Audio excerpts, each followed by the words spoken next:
Jadi kejahatan tuh bukan hanya mencopet, membunuh, merampok, tapi kekerasan batin, kekerasan psikologis ya, membuat orang jadi menderita, membuat orang tercabik-cabik nilai kemanusiaannya, kehilangan harga dirinya, itu juga bagian dari kejahatan.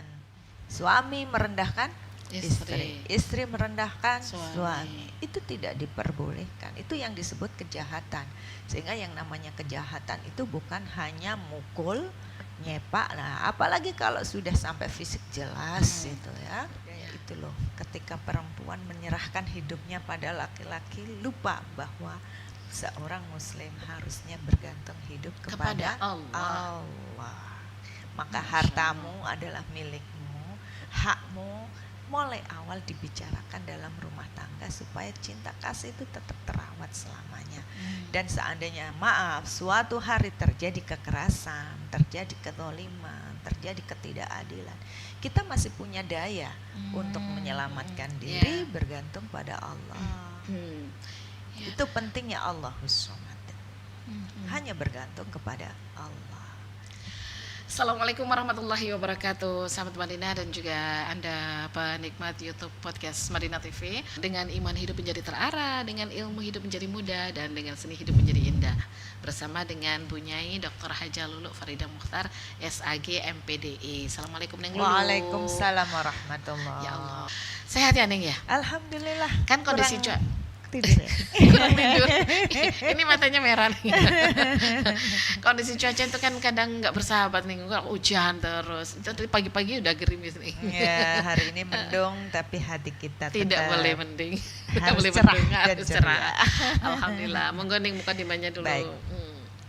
Assalamualaikum warahmatullahi wabarakatuh. Waalaikumsalam warahmatullahi wabarakatuh. Alhamdulillah wassalatu wassalamu ala Rasulillah. La haula wala quwata illa billah. Amma ba'dah. Mereview sedikit yang minggu kemarin di mana Nabi Muhammad SAW mewasiatkan kepada siapapun yang diberi kewenangan, diberi amanah untuk mengurusi umat, apapun itu, sekecil apapun harus didasarkan pada takwa. Takwa artinya selalu merasa diawasi oleh Allah.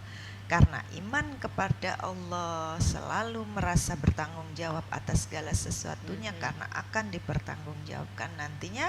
Walau manusia tidak mengetahui sekecil apapun perbuatan kita, tapi Allah akan terus memantau, menulis, dan meminta pertanggungjawabannya, sehingga senantiasa berhati-hati.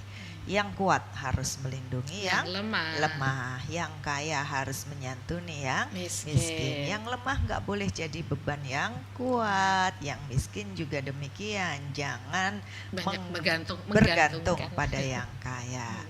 Dalam posisi apapun, setiap manusia dalam Islam harus mandiri, harus menjaga diri dalam segala tindakan hati, tindakan fikir, dan tindakan raganya. Sehingga yang namanya kejahatan dalam bentuk apapun, kekerasan dalam bentuk apapun, dan apapun alasannya, tidak dibenarkan kecuali yang sifatnya syar'i. Yang syar'i misalnya pelanggaran hak asasi manusia boleh dihukum sesuai dengan pelanggarannya. Tidak boleh lebih dari itu yang disebut dengan qisas. Nah, kalau tidak ada hak pembunuhan misalnya, boleh yang dibunuh keluarganya menuntut maksimal dibunuh, memaafkan juga boleh tanpa harus bunuh. Tapi untuk hal-hal yang lain sekecil apapun, walau orang tua pada anak, guru pada murid, pemimpin kepada rakyat, meskipun mereka yang di bawah kepemimpinannya memiliki kewajiban taat, tapi yang ditaati harus tahu diri, jangan sampai membuat anak buahnya, anaknya, muridnya ya itu merasa menemukan menderita karena perbuatannya. Nah, di sini sehingga disebutkan Mbak Nia di dalam kitab ini dilarang siapapun meremehkan kehidupan, manusia, meremehkan tanggung jawabnya. Nanti orang-orang juga nurut kok ke saya. Karena dia sebagai pemimpin. Karena dia sebagai pemimpin. Pasti mereka akan apa yang saya bilang pasti akan ini semua. Jadi Iya, menggampangkan ya nih. menggampangkan. Jadi orang tuh anakku mesti nurut ke aku kok. Engkau lek gak gelem, tangan besiku yang akan turut. Nah, itu boleh jadi orang nurut taat bukan dengan senang, bukan dengan riang, bukan dengan ikhlas, tulus. Bukan karena takwa menghormati bukan pemimpin. Karena menghormati pemimpin, bukan karena mengikuti kebaikan dan kebenaran, tapi terpaksa menderita, nggak ada pilihan yang lain. Kalau nggak saya ikuti nanti saya dipecat. Kalau saya nggak diikuti, itu saya nggak dapat ini, nggak dapat itu, misalnya ya, gitu, karena betul, sesuatu yang karena lain. sesuatu yang lain. Nanti kalau saya nggak nurut orang tua saya nanti marah. Ya. Nanti kalau marah saya yang susah, saya yang sedih. Akhirnya nurutin tapi taatnya itu dengan penuh penderitaan. Itu tidak boleh juga. Walaupun rakyat, anak, murid punya kewajiban taat. Yang punya kekuasaan ini harus tahu diri, jangan meremehkan urusan, meremehkan kehidupan, meremehkan perasaan mereka. Ya, itu yang disebut dengan kejahatan. Kejahatan itu ketika orang merendahkan orang lain. Atasan merendahkan bawahan, yang kaya merendahkan yang miskin, guru merendahkan murid, orang tua merendahkan anak, walau mereka punya kekuasaan. Apalagi sampai patah hati, suami merendahkan istri merendahkan suami. Itu tidak diperbolehkan. Itu yang disebut kejahatan. Sehingga yang namanya kejahatan itu bukan hanya mukul, nyepak, nah apalagi kalau sudah sampai fisik jelas itu ya. Kejahatan yang bertumpuk namanya. Kejahatan sudah hatinya disakiti, fisiknya disakiti dan seterusnya. Yang namanya kejam, kejahatan itu menghinakan jiwa, harga diri sebagai manusia. Ya, ketika istri sakit hati, suami sakit hati, jangan dibilang itu hanya perasaanmu, nanti kamu lama-lama terbiasa. Kita harus mempertimbangkan rasa kemanusiaan dan mengakui kemanusiaan manusia, bahwa yang namanya manusia itu punya bukan rasa hanya fisik, bukan tapi hanya ada fisik, tapi ada psikisnya, jiwanya, ada jiwa yang juga harus dijaga. Ya, selama ini orang itu ini pada kesehatan fisik ya, tapi tidak tahu bahwa psikis ini dampaknya malah lebih luas. Kesehatan mental harus dijaga. Jadi kejahatan itu bukan hanya mencopet, membunuh, merampok, tapi kekerasan batin, kekerasan psikologis ya, membuat orang jadi menderita, membuat orang tercabik-cabik nilai kemanusiaannya, kehilangan harga dirinya. Itu juga bagian dari kejahatan. Ada banyak orang yang karena itu halal lalu melakukannya tanpa mempertimbangkan thayyib atau enggak terhadap tindakannya terhadap orang lain, dampaknya apa. Ya, misalnya tadi pagi yang di film itu ada seseorang suami istri dari rumah tangga berjuang bersama dari nol kayak SPBU. Dimulai dari nol ya. Ya, mulai dari nol ya. Berjuang berdua bersama sampai akhirnya sukses. Begitu sudah sukses, ya, istri udah, kamu di rumah aja, kata suaminya. Aku penuhi segala kebutuhanmu. Kan kita sudah kaya. Ya, udah kamu nikmati hidupmu apapun yang diminta. Nah, ini kasus. Ya, tadi di film itu ada, dan kasus nyata ada banyak di sekitar saya yang mungkin tidak bisa saya sebutkan satu persatu namanya. Tapi itu saya rasa banyak kayak gini. Begitu sudah kaya, yang namanya cinta itu kan nafsu ya Mbak. Yang namanya nafsu itu kayak nafsu makan, cinta itu nafsu, dan nafsu itu seperti layaknya nafsu yang lain. Pada saat kita lapar, nafsu makan luar biasa menggebu-gebu. Tapi begitu dikasih makan kenyang, hilang nafsu makan, dikasih apapun pasti menolak sudah kalau sudah kekenyangan. Sudah kenyang ya. Dan ya sudah nggak minat lagi sudah, maka akan muncullah nafsu-nafsu yang lain, bukan makan lagi.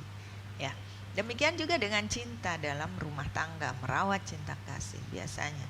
Kalau menikah karena cinta, wah indahnya luar biasa.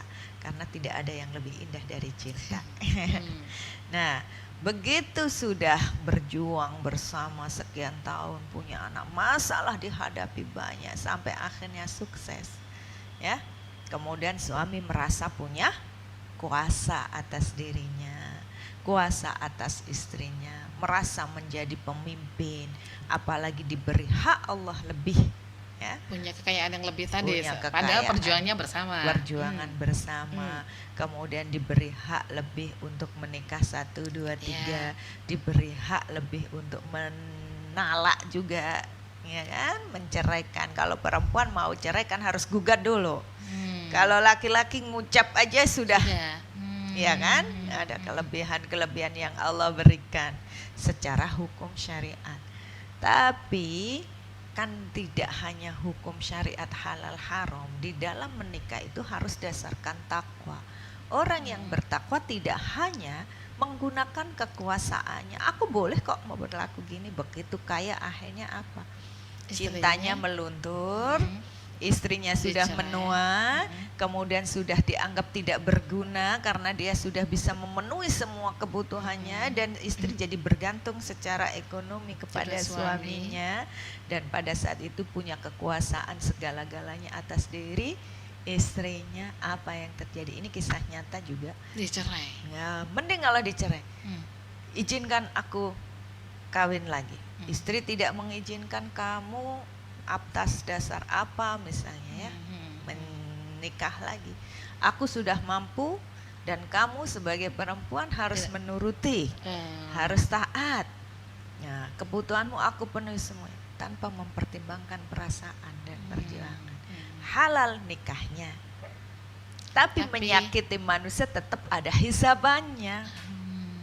Apalagi kemudian ketika istri menolak, ini kasus sungguh ini. Yang sekarang sedang ada di mata saya, di telinga saya, dalam hidup saya, orang yang sedang dalam kasus yang seperti ini. Istrinya menolak, tidak mau. Kalau kamu nikah lagi sama siapa, terus gimana masa depanku? Suami, udah gini, kita pisah harta.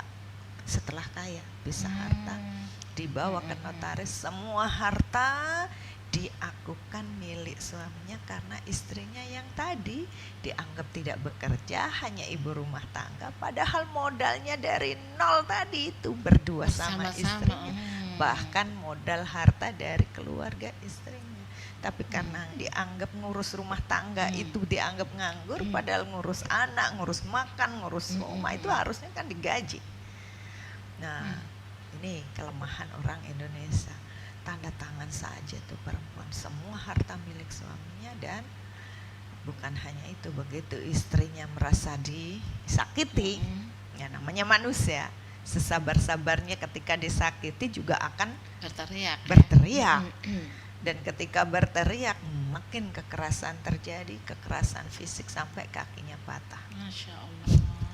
Masuk rumah sakit tanpa mempertimbangkan perasaannya, diajukan, ini calon istriku. Ya, itu punya kekuasaan, tapi sangat kejam sekali ya menurut saya. Secara ekonomi kejam, secara emosional, psikisnya kejam, secara sosial juga kejam banget ya menurut kita. Kemudian secara fisik jelas-jelas seperti itu. Sudah tidak berdaya itu loh, ketika perempuan menyerahkan hidupnya pada laki-laki, lupa bahwa seorang muslim harusnya bergantung hidup kepada Allah. Maka hartamu adalah milikmu, hakmu mulai awal dibicarakan dalam rumah tangga supaya cinta kasih itu tetap terawat selamanya. Dan seandainya maaf suatu hari terjadi kekerasan, terjadi kezaliman, terjadi ketidakadilan, kita masih punya daya untuk menyelamatkan diri, bergantung pada Allah. Itu pentingnya Allahus Somad. Hanya bergantung kepada Allah. Ya, mungkin kan hikmahnya begini ya nih, kita bergantung pada Allah tapi melewati wasilah suami kita, tapi ternyata suami kita tidak, Bagaimanapun manusia, dia ternyata manusia gitu ya. manusia biasa, ada kurang dan lebihnya. Disitulah ya kita harus belajar dari pengalaman. Tidak harus pengalaman Kita pribadi, sendiri, pengalaman orang pengalaman lain. buruk cukuplah, belajar dari orang lain, jangan terulang kepada kita. Itu kenapa dalam Islam ya, yang namanya suami punya kewajiban disebut qawwam. Ketika punya kelebihan, menggunakan kelebihannya untuk melindungi dan mengayomi. Itu yang ar-rijalu qawwamuna Ar-rijalu itu, qawwamuna karena 'alan qawwam itu ya. nisa. Qawwam itu karena dua hal, bima faddalallahu ba'dahum 'ala ba'din.